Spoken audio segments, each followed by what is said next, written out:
저는 안타까운 게 있어요. 저희가 이제 그 원조를 많이 이제 이야기하면서 원조 논쟁을 벌이는데요. 김치라고 하는 것은 사실 절임 채소 아닙니까? 절임 채소는 독일도 있어요. 러시아도 있어요. 한국이 자꾸 중국에 말도 안 되는 거가 시비를 걸면은 화를 내면서 감정적으로 대응하는 경우가 있는데 그게 답은 아니라고 저는 생각을 해요.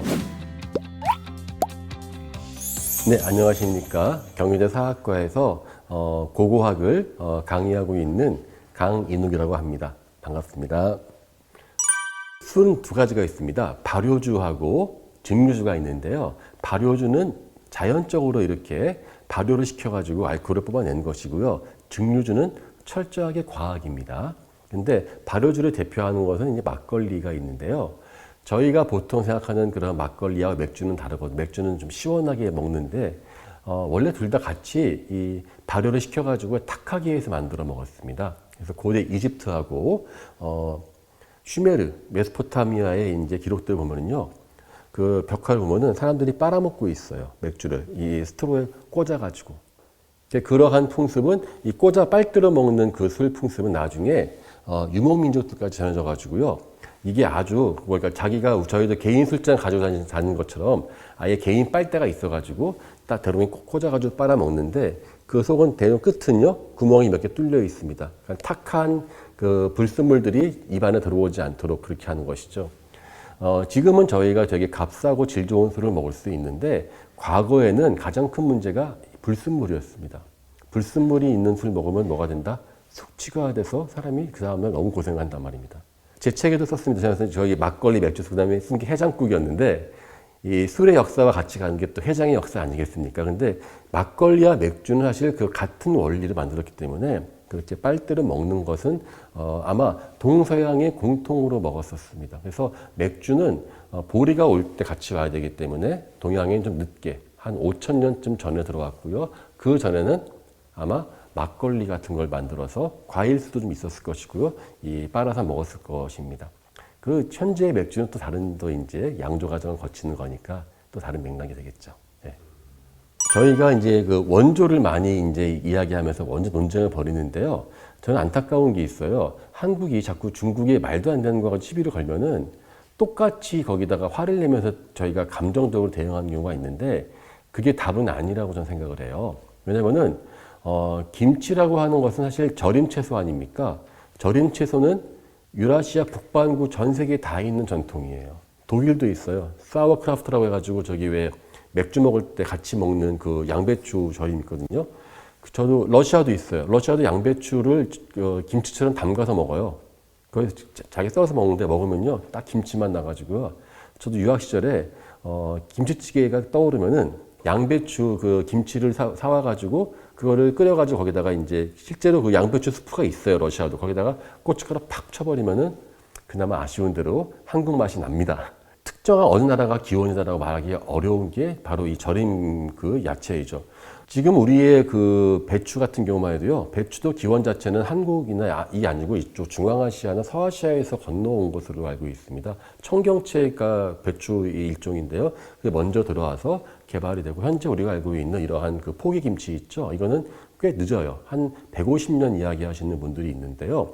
그러니까 그럴 정도로 계속 김치 문화는 계속 변해왔었고 저는 이게 오히려 가장 오래된 김치가 한국에 있다, 중국에 있다. 그 논쟁 자체는 사실 아무도 모르는 이야기예요. 분명한 거는 김치라고 하는 다채로운 문화가 꼽힌 것은 한국이에요. 한국의 김치가 전 세계의 다른 김치와 다른 가장 큰 이유는 바로 젓갈류에 있다라고 많이 이야기합니다. 제가 물론 전공이 고고학이지 그냥 먹는 건 좋아합니다. 근데 어쨌든 그런 말씀 많이 하세요. 전 세계 어딜 제가 절임 채소 먹어봐도 젓갈로 발효시키는 데는 또 없더라고요. 그럼 젓갈을 왜 발효시키냐? 한국은 삼면이 바다이기 때문에 워낙에 풍부한 젓갈류가 많아요. 지금도 보면은 동네마다 뭐 황석어, 새우, 뭐 멸치 얼마나 다양한 그 젓갈류가 나옵니까? 그런 것이 있었기 때문에 한국의 김치가 나왔지 않았나 싶습니다. 즉 어디가 가장 오래됐다 그것을 이야기하는 것이 아니라 어디가 그 음식과 요리를 가장 발전시켰냐. 저는 감히 말하는데 K푸드의 최고는 김치인데 그 이유는 우리나라가 갖고 있는 지리학적인 특성입니다. 바다하고 육지가 만나는 지역에서 또 한국은 또 겨울이 엄청 추워요. 우리는 나라는 조그마한데 시베리아부터 아열대까지 다 있거든요. 그러니까 그러한 그 아주 복잡 단단한 그러한 그 기후가 김치라고 하는 것을 만들었다. 전 그렇게 보고 있습니다.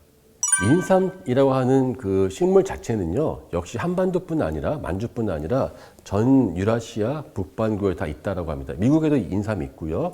중국도 한동안은 그래 인삼이 중국 북방에서 기원했다라고 하는 주장도 옛날에 있었어요. 근데 어쨌거나 인삼은 고려 인삼이라는 것은 청나라 때부터 중국에서 제일 좋아하는 게 그 고려 인삼이었거든요. 그래서 오죽하면은 중국 학자가 청나라가 크게 된 동기가 인삼 때문이었다라고 해서 인삼의 제국이라는 책도 냈었어요.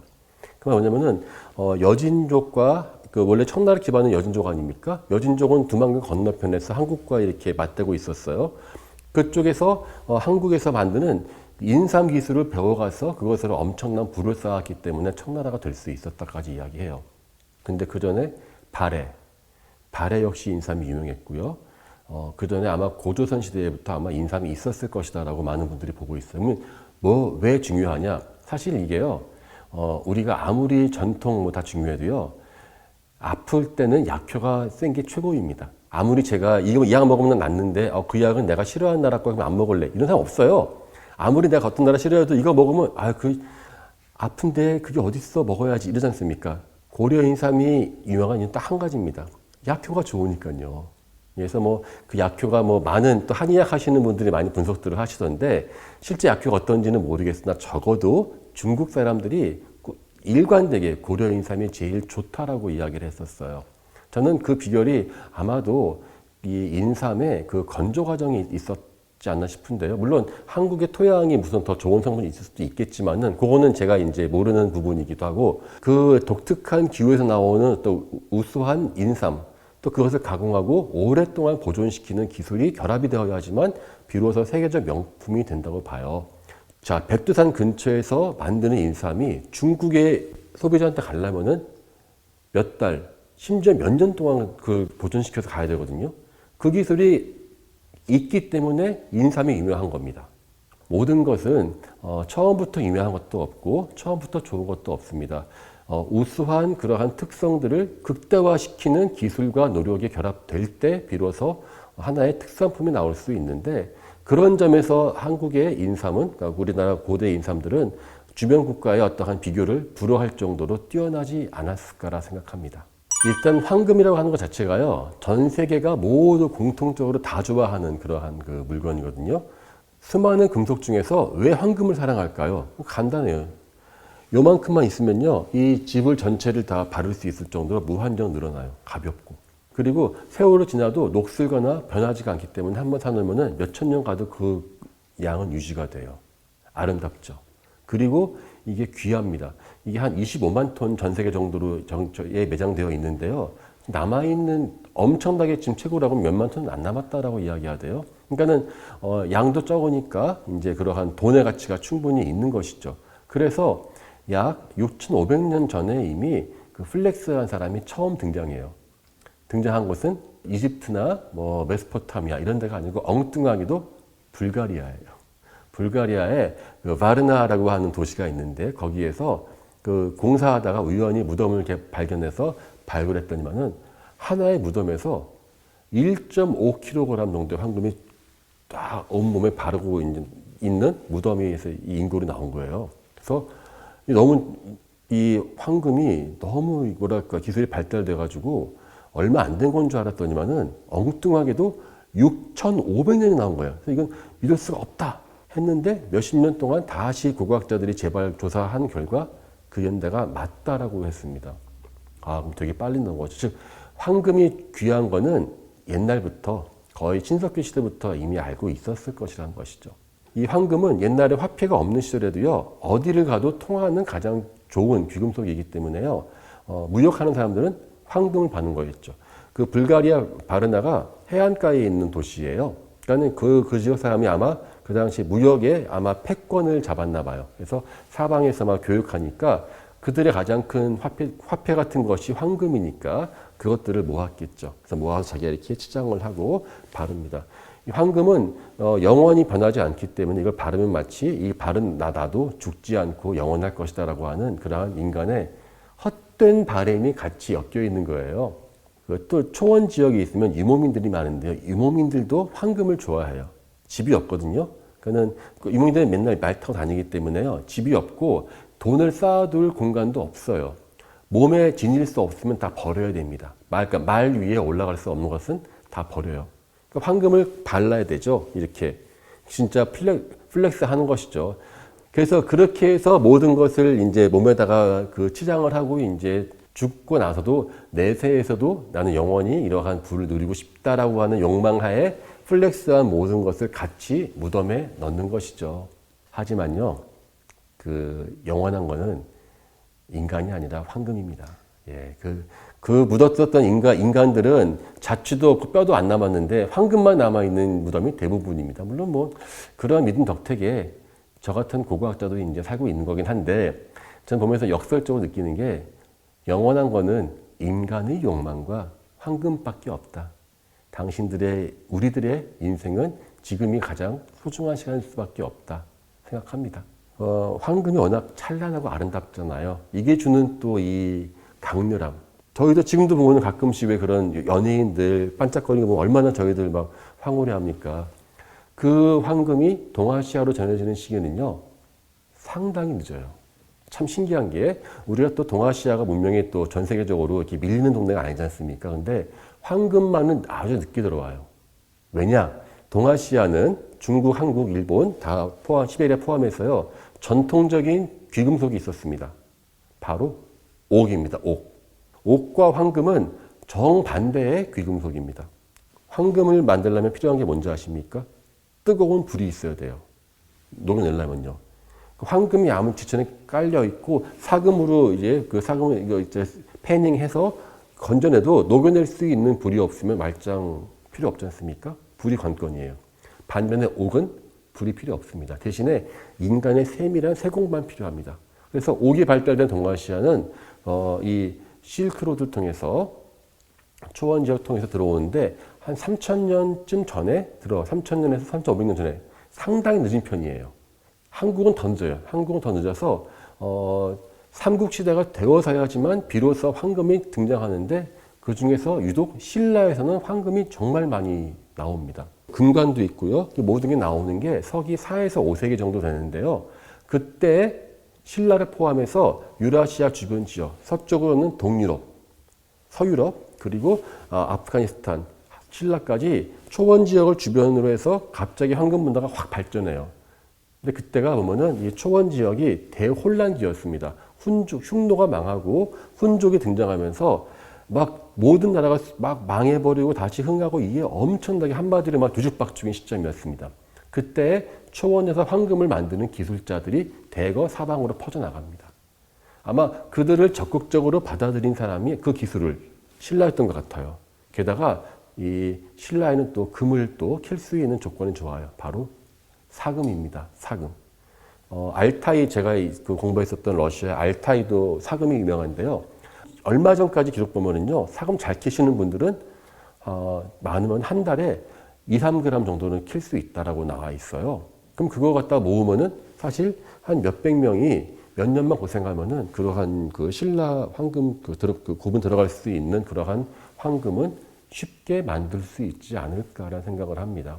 신라인들이 정말 황금을 많이 갖고 있다라고 하는 기록은 전 페르시아 기록에도 있고 일본 기록에도 있습니다. 황금을 쓸 때가 사실 신라가 그중 삼국 중에 제일 작을 때였어요. 하지만 그 이후에 계속 국력을 키웠단 말이죠. 어떻게 본다면 황금이 갖고 있는 그러한 그 찬란함을 기반으로 국력을 넓히지 않았을까 생각해 봅니다. 예. 축구의 기원이 중국입니다. 갑자기 또 여기서 막 댓글들이 막 보이는 것 같은데요. 사실 그 피파 홈페이지에 이미 전 세계 축구의 기원은 중국이라고 하는 중국 측의 그 항의가 받아들여져서 지금은 중국이라고 되어 있어요. 현재까지 보면 가장 빠르다는 것인가 앞으로 바뀔 수가 있긴 하겠지만 뭐 맞습니다. 자, 한마디로 축구는 전 세계적으로 누구나 할 수 있어요. 저도 말 안 통하는 데 가서도 공 하나만 있으면 쉽게 친해집니다. 축구하면서. 근데 현재까지 나와 있는 고고학 자료 중에서 가장 빠른 축구의 흔적은 어디냐? 그러니까 중국이 맞는데 현대 중국이 아니라 실크로드가 있는 신강성입니다. 신강성에 있으면 저기 우리 손오공의 서유기에 등장하는 화염산이라는 데가 있어요. 그게 실제 그 투르판이라고 하는 지명 동네입니다. 뭐 포도도 유명하고 정말 더운 곳인데 투르판의 근처에서 3000년 전에 무덤이 발견되었는데 그 무덤이 바로 축구 선수의 무덤이었던 것이었습니다. 그 무덤 속에서 스틱 있죠, 스틱. 그러니까 기마인들은 스틱하고 이 가죽으로 만든 공, 가죽에다 뭐 이런저런 풀도 채워놓고 해서 진짜 공이죠. 그리고 이 함께 발견되었었어요. 그래서 이 사람들은 말 위에서 치는 폴로 같은 그러한 축구를 했었던 그 사람들의 최초 예입니다. 또 재미있는 게 또 이게 문신들을 그렇게 많이 했더라고요. 이게 이제 거기가 건조한 동네라서 미라가 돼가지고 피부가 잘 남았는데 그 축구하신 분들 이 전체가 다 무덤 문신은 덮여 있어가지고 이게 상대방 기죽이기를 이렇게 문신으로 하셨나 할 정도로 이제 재미있는 그런 현상이 나왔어요. 이게 양하이라고 하는 유적이거든요. 그게 이제 물론 그 당시에는 이거는 중앙아시아의 어떠한 그 실크로드지만 지금은 현재 행정구역상은 중국입니다. 그리고 근데 그거는 폴로 아닙니까? 실제로 이제 인간이 차는 그러한 축구도요. 현재로서는 제일 빠른 게 중국입니다. 전국시대 말기 한나라 그때 축국이라고 해가지고요. 이 사람들이 직접 이제 공을 차는 놀이를 했었습니다. 중국인들은 유목민족이 아니기 때문에 폴로는 사실 이게 힘들어요. 이 격구라고 우리나라 말 하지 않습니까? 격구가요. 조선시대 무관시험 볼 때 제일 어려운 시험이었습니다. 네, 그래서 이거에서 다 떨어졌대요. 왜냐면 우리는 기본적으로 기만민족이 아니기 때문에 말 타는 것도 어렵고 말 타고 뭘 치는 것도 쉽지가 않았기 때문에 그러니까는 말에서 내려와서 이제 그 찾는데 심지어는 축구 좋아하다가 목숨을 잃은 분도 있습니다. 왜냐면은 한나라 때 아주 유명한 그 명의가 있었는데 이 사람에 대한 기록인데 탈장, 장이 밑으로 삐져나와가지고 간 사람이 있었어요. 그러니까는 이 사람한테 당신 축구 좋아하는데 이거 하다가는 하지 마라 금했답니다. 근데 또 이게 얼마나 축구를 좋아하는지 그 말을 안 듣고 축구를 하다 결국은 탈장이 더 심해져서 죽었다라는 기록이 있어요. 그래서 이게 아마 전 세계 최초로 이제 그 스포츠의 그 재해가 되겠습니다. 근데 현재 우리가 알고 있는 그러니까는 축구와는 다른 게요. 중국과 또 비슷한 축구가 이 마야 문명에도 있었어요. 마야는 아스테카에도 있었는데요.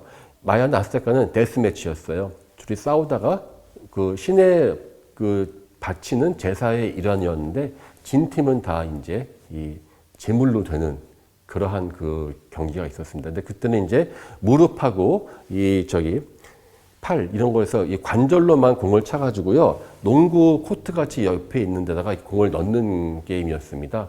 하지만 현대의 스포츠는 유럽에서 왔습니다. 유럽의 축구는 정반대로 싸움을 하기 위한 가장 폭력적인 스포츠였습니다. 유럽의 중세 시대에는 공이 있으면은 공을 빙자해서 서로 이제 치고받고 싸우는 거였습니다. 그래서 상대편 마을의 교회에다 공을 넣으면 이기는데 그 과정에서 어떠한 폭력도 용납이 되었거든요. 지금도 보면 영국 보면 훌리간들 100명 단위로 죽는 사건도 나오지 않습니까? 야, 그게 무슨 신사의 나라라고 하는데 그 신사의 사자가 죽을 사자인가 봐요. 하여튼 그럴 정도로 아주 폭력성을 이제 깔고 있는 그 민중들의 스포츠였습니다. 그래서 그 민중의 스포츠였기 때문에 쭉 이어져서 지금의 이제 룰도 만들고 축구가 되었는 반면에 왜 동아시아의 축구는 더 발전되지 못했냐? 이게 그 차이입니다. 귀족들의 스포츠였어요. 반면에 유럽은 치고받고 싸우는 거, 그러니까 주먹 들고 그냥 싸우느니 그냥 공 가지고 합법적으로 싸워라. 이제 그런 거였거든요. 그러니까 폭력성을 적당히 누그러뜨려 주는 거예요. 그것마저 안 하게 해버리면은 전쟁이 나버리잖아요. 서로. 그럴 바에 그냥 조금 몇 명 죽더라도 그냥 축구로 그냥 풀어라 이거였어요. 한국은요, 우리는 축구 대신에 뭘 했냐? 석전, 돌싸움을 했습니다. 돌로 상대방 마을 던지면 서로 이렇게 폭력성을 해소했죠. 사실은 저는 폭력성 해소라는 것도 이 문명 발달에 상당히 중요한 부분이라고 생각을 해요. 그래서 적절하게 폭력을 그렇게 풀어주지 않으면요, 더 큰 전쟁이나 의미 없는 살상으로 이어질 수 있는 것이 또 현재의 그러한 역사가 증명해주고 있습니다. 도굴. 우리가 인간이 무덤에다가 물건을 왜 넣을까요? 보통 그리고 무덤에 있는 거는요, 그 사람의 현재의 직업을 반영합니다. 현실에서 누리던 그러한 모든 것을 저승에서 또 좀 저승에서도 누리고 싶어하는 그 부질없는 욕망이 저 같은 고고학자를 좀 아주 참 기쁘게 하고 있습니다만, 네, 이렇습니다. 지금은 수명이 엄청 길어서요. 저희가 월급을 받으면요, 상당수는 그 노년을 위한 저기 연금이나 이런 것으로 재투자를 많이 해야 됩니다. 그렇죠? 집도 사야 되고요. 근데 과거는 어땠을까요? 연금이 필요 없습니다. 일단 빨리 죽어요. 3, 40대 되면 상당수가 죽고요. 뭐 왕들도 예외 없지 않습니까? 더 빨리 죽죠, 왕들은. 그러니까는 내가 나이 먹어서 필요 없습니다. 지금 있는 거 다 해야 되는데 지금 무한정 저한테 부가 쌓인다고 치면은 이거를 연금 쌓듯이 무덤에다 쌓아놓는 거예요. 무덤으로. 그게 바로 이 거대한 무덤과 황금이 있는 것이죠. 그 수많은 황금들과 재물들을 무덤 아래다가 그냥 갖다 파묻어도 이 사람은 살아생전에 전혀 문제가 없었을 거란 말이죠. 그럴 정도의 어떠한 그 부의 불균형이 있었다는 것도 하나 있었을 수 있고요. 그러니까 이거죠. 부질없는 욕망이 두 욕망이 만난 게 바로 도굴입니다. 어떻게든 저승까지 가고 싶어하는 그러한 마음이 있고 또 하나는 길을 쓰고 그 무덤에서 유물을 빼오는 사람이 있단 말이죠. 보통 도굴은요, 무덤에 묻히자마자 곧바로 일어납니다. 상당수는. 예. 물론 이제 아주 잘 보존시켜서 몇천 년 동안 도굴이 안 되는 경우도 있지만, 왜냐면요, 누가 도굴을 하겠습니까? 그 만들어준 사람들이 하거든요. 만들어준 사람들이 야 어디 누구 저 집에 왕비 죽었는데 유물이 엄청나게 많더라, 왜 다 돌 거 아니에요. 그리고 어떻게 들어가면 된다는 걸 누가 알겠어요. 그러면 도굴이 되겠죠. 근데 심지어는 이게 참 사람이 죽으면 천천히 육탈돼서 몸이 썩지 않습니까? 몸에 아직 살이 붙어 있는 상황에서 도굴을 한 경우도 꽤 많이 나왔습니다. 얼마 전에 한 1500년쯤 전에 중국 요녕성에서 선비족이 세운 나라가 있어요. 선비족이 세운 그 북연이라는 나라의 그 왕족이 무덤을 발굴했는데요. 거기에 놀랍게도 이 왕족의 부인이 있는 무덤에 특이하게도 이 사람이 보세요. 이렇게 부착해 누워 있는 게 정상인데 앞으로 한쪽 팔이 이러고 이렇게 앞으로 누워 있는 상태로 발견됐어요. 해골이. 그렇게 묻을 리가 없잖아요. 그리고 그 위에는 큰 돌이 이렇게 엎어져 있고, 이거 도굴한 거거든요. 왜냐면 온 몸에 황금 부치가 붙여 있으니까 그걸 드러낸 거예요. 그러니까 이 사람이 아직 살이 있는 상태에서 옷을 드러내니까 이게 엎어진 거죠. 실제로 보니까 이 사람은 돌에 깔린 부분만 좀 유물 몇 개가 있고 나머지는 다 도굴이 됐더라고요. 그러니까 이게 생각해 보세요. 우리 공동묘지 그러면 무슨 담력 테스트 하듯이 되게 겁내하잖아요. 거기 가는 것도 싫은데 거기 얼마 전에 묻혀 있는 사람들에서 다시 발굴할래? 땅 팔래? 하면은 나 그건 못하겠어. 보통 그럴 거란 말이죠. 근데 한답니다. 난 그래도 그들이 갖고 있는 황금이 필요하다. 나 정말 지금 굶어 죽겠다 하는 보면은 그러한 절박함 같은 것도 느껴지지 않습니까? 누구는 너무 돈이 넘쳐가지고 주체를 못해서 묻어버리고, 누구는 또 그 죽음의 공포, 음험한 공포를 다 이기고 그래 나도 갖고 싶어 해서 인간의 두 욕망이 만들어낸 산물이 바로 도굴이 아닌가 싶습니다. 또 하나 빼놓을 수 없는 도굴은요, 현대의 도굴이에요. 근현대. 지금 한국에 있는 대부분의 고분들은요, 신라의 대능원 제외하면 다 도굴됐습니다. 거의 다. 아주 극히 일부 예외.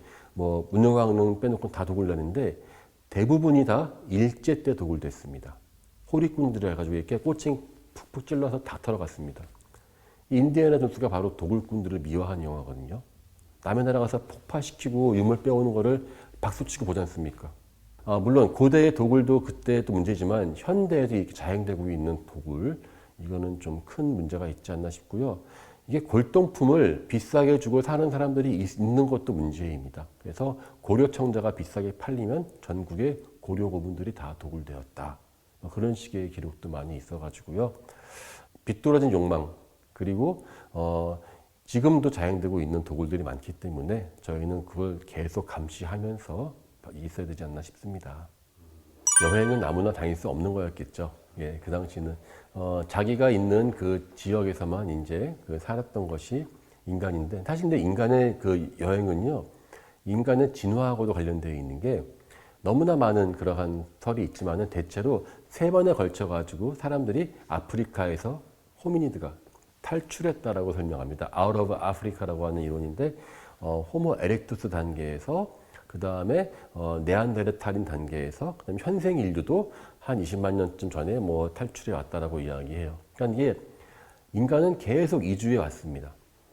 그래서 지금의 저희가 생각하는 여행은 다른 게요. 지금은 여행 저희가 돌아갈 곳도 있고 가는 곳도 있고 상당히 예상 가능하고 위험하지도 않습니다.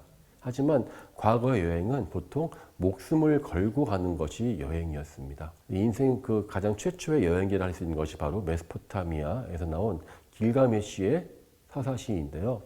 은하철도 999라고 하는 은하철도 만화 있지 않습니까? 사실 그 모티브가 바로 길가메시의 서사시에서 차용한 거거든요. 영생을 찾기 위해서 반신인 길가메시가 여행을 떠나는 겁니다. 영생을 얻기 위해서. 그 과정에 수많은 사람들을 만나고 친구를 만나고 전쟁도 하고 죽이기도 하고 하면서 하다가 결국은 영생을 얻을 뻔 하다가 이제 실패합니다. 실패하고 이제 인간의 생명은 죽는 것이다. 인간의 인생을 여행에 대입하는 겁니다. 그래서 저희가 사람이 죽어서 저승에 가는 것도 여행에다가 비유를 많이 했거든요. 여행은 인간에게 가장 많은 지식을 줄 수 있으면서 또 인간이 자신의 이 목숨을 담보로 새로운 것을 공부하고 얻는 그러한 자리였습니다. 그래서 인간은 여행을 했기에 인간으로 살 수 있었다라고 생각할 수 있어요. 그래서 목숨을 걸고 수많은 사람들이 여행을 하면서 새로운 문물들을 배우고 전파하고 알리면서 정보의 교류를 또 했기 때문에 인간이 지금도 멸망하지 않고 이 사피엔스가 전 세계를 뒤덮게 되지 않았나 하는 생각이 듭니다. 고고학자도 참 여행입니다. 왜냐면요, 제가 오늘 땅을 팝니다. 이 땅에서 오늘 무엇이 나올지 아무도 모르고요. 완전히 새로운 거를 찾아내겠죠. 마치 제가 처음 보는 어떤 도시에 가서 처음 보는 도시 한 골목길을 들어가는 것과 똑같은 생각이 들어요. 그래서 인생도 역사도 여행이다. 인간은 여행했기에 존재했다라고 할 수 있죠. 제가 기원을 찾는 이야기를 많이 했어요. 근데 기원의 가장 큰 조건은 무엇이냐? 그들의 후손이 살아남을 때 기원을 이야기할 수 있다고 생각해요. 진정한 기원은 우리가 살아남는 것입니다. 그리고 진정한 기원은 매일매일 바뀌는 것입니다. 저는 여기에서 이거 기원은 이거다라고 답을 내는 것이 아니라 현재까지 우리가 찾은 답은 이거지만 내일 또 바뀔 수가 있다라고 하는 것을 이 책에서 밝혔고요. 고고학에 대한 애정도 함께 가져주셨으면 감사하겠습니다.